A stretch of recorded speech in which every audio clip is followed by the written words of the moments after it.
याज्ञवल्क्य की दो पत्नियां थीं, एक मैत्रेयी और दूसरी कात्यायनी। मैत्रेयी ब्रह्मवादिनी थी। आध्यात्मिक विषयों की ओर उसका झुकाव था और ब्रह्म विषयक चर्चा अधिक पसंद थी। कात्यायनी गृह कार्यों में निपुण थी। याज्ञवल्क्य ने यह निश्चय किया कि वह गृहस्थ धर्म में लिप्त न रहकर प्रवाचक का पथ ग्रहण करेंगे और ब्रह्म चिंतनता के उद्देश्य से एकांत स्थानों में जाकर साधना करेंगे। उन्होंने मैत्रेयी से कहा, मैत्रेयी, मैं गृहस्थ आश्रम त्याग कर कहीं चला जाऊंगा और तप करूंगा। मेरी जो संपत्ति है उसे मैं तुम्हारे और कात्यायनी के बीच बांट देना चाहता हूं। मैत्रेयी ने पूछा, भगवान, यदि यह संपूर्ण पृथ्वी अपनी समस्त संपत्ति सहित मुझे प्राप्त हो जाती तो क्या मैं अमर हो जाती? याज्ञवल्क्य ने उत्तर दिया, नहीं, केवल संपत्ति की प्राप्ति से तुम कदापि अमर नहीं हो सकती। धन प्राप्त होने से तुम धनी व्यक्तियों की तरह सुख और सुविधामूलक जीवन बिता सकती हो, पर उससे अमरता प्राप्ति की आशा नहीं की जा सकती। तब मैत्रेयी ने कहा, तब संपत्ति को लेकर मैं क्या करूं? जब वह मुझे अमर करने में असमर्थ है तो वह मेरे लिए व्यर्थ है। भगवान, आप मुझे संपत्ति देने के बदले ऐसा उपाय बताइए जिससे मैं अमरता के पथ पर पांव रख सकूं। याज्ञवल्क्य बोले, मैत्रेयी, तुम मुझे पहले भी प्रिय थी और इस समय भी तुमने बड़ी ही प्रिय बात कही है। मैं तुम्हें अमरत्व की प्राप्ति का उपाय बताता हूं, ध्यान देकर सुनो। स्त्री को पति पति के लिए प्रिय नहीं लगता, आत्मा के लिए ही पति प्रिय लगता है। पति को पत्नी पत्नी के लिए प्रिय नहीं लगती, आत्मा के लिए ही पत्नी प्रिय लगती है। माता पिता को पुत्रों के लिए पुत्र प्रिय नहीं लगता, आत्मा के लिए ही वे प्रिय लगते हैं। संपत्ति के लिए संपत्ति प्रिय नहीं लगती, आत्मा के लिए ही संपत्ति प्रिय लगती है।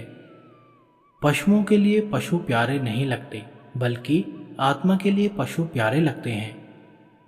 लोगों के लिए लोक प्रिय नहीं लगते, बल्कि आत्मा के लिए ही लोक प्रिय लगते हैं।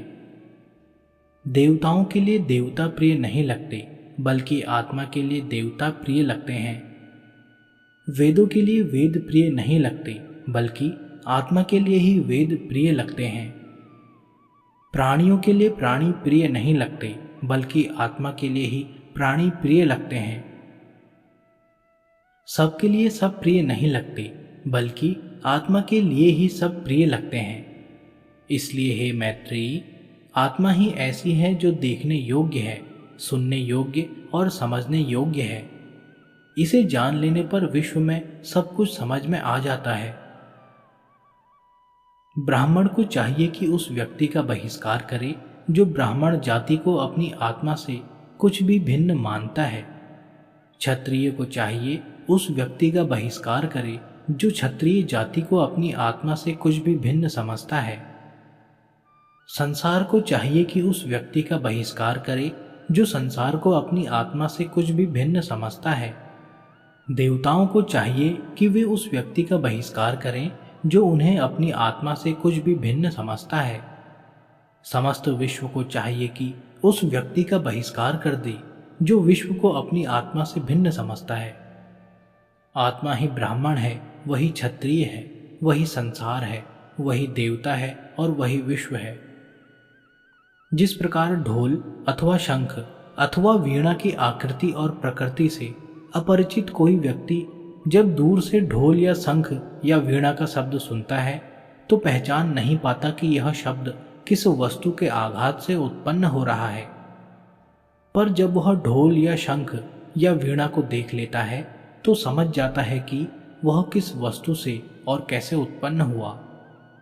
उसी प्रकार आत्म तत्व से परिचित व्यक्ति जब आत्मा से अद्भुत शब्द, स्पर्श, रूप, रस, गंधमयी सृष्टि के नाना रूपों को देखता है तो नहीं जान पाता कि उन सब का मूल कारण क्या है, पर आत्म तत्व से परिचित हो जाने पर वह जान लेता है कि उनकी उत्पत्ति किस तत्व से और कैसे और क्यों हुई।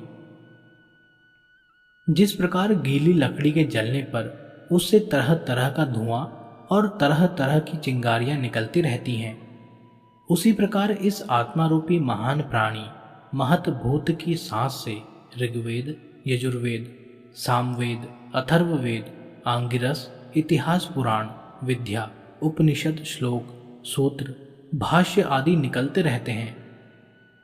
जिस प्रकार सब प्रकार के जलों का एकमात्र आशय समुद्र है, सब प्रकार के स्पर्शों का एकमात्र आधार त्वचा, चमड़ा है, सब प्रकार के रसों का एकमात्र आधार जीभ है, सब प्रकार के गंधों का एकमात्र अनुभूति स्थल नाक है, सब प्रकार के रूपों का एकमात्र अवलंब आंखें हैं, सब प्रकार के शब्दों का एकमात्र आधार कान है, सब प्रकार के संकल्पों का एकमात्र मूल स्थान मन है, सब प्रकार के ज्ञान का एकमात्र आधार हृदय है, सब प्रकार के कर्मों का एकमात्र कर्ता हाथ है, सब प्रकार की गति का एकमात्र आधार पांव है, सब प्रकार के वेदों का एकमात्र आधार वाणी है।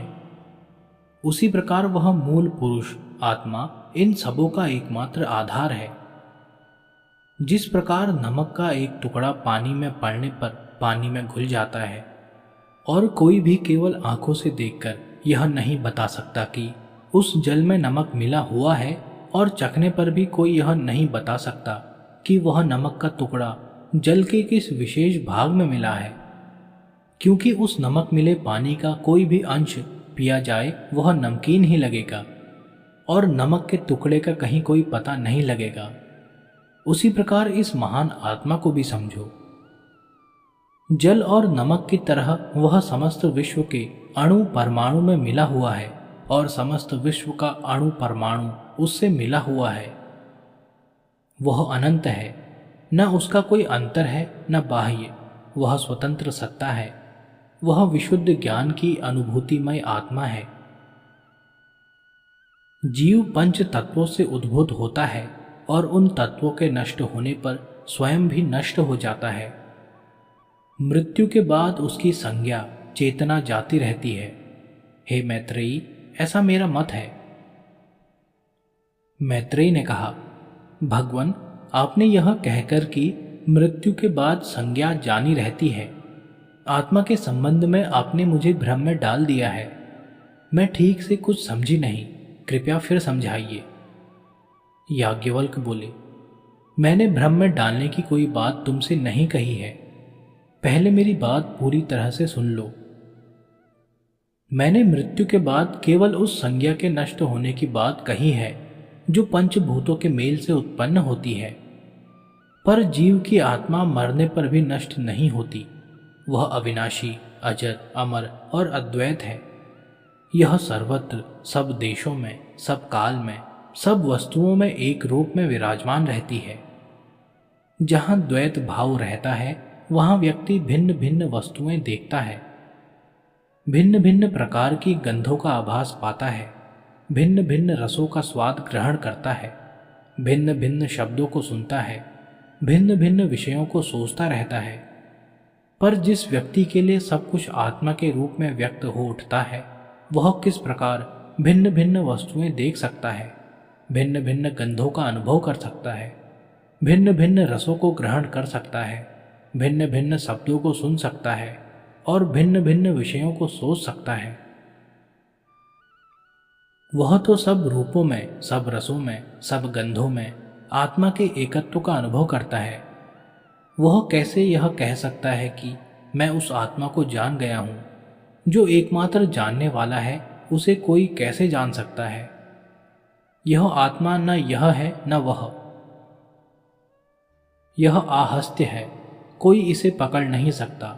यह अशीर्य है, इसका छीजन नहीं होता। यह असंग है, किसी से यह लिप्त नहीं होती।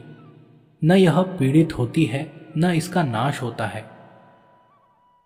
हे मैत्रेयी, उस आत्मा की चिंतना इन्हीं तथ्यों के आधार पर करते रहने से ही अमरता प्राप्त हो सकती है। मैत्रेयी को इस प्रकार का उपदेश देकर याज्ञवल्क्य तपस्या के लिए चले गए।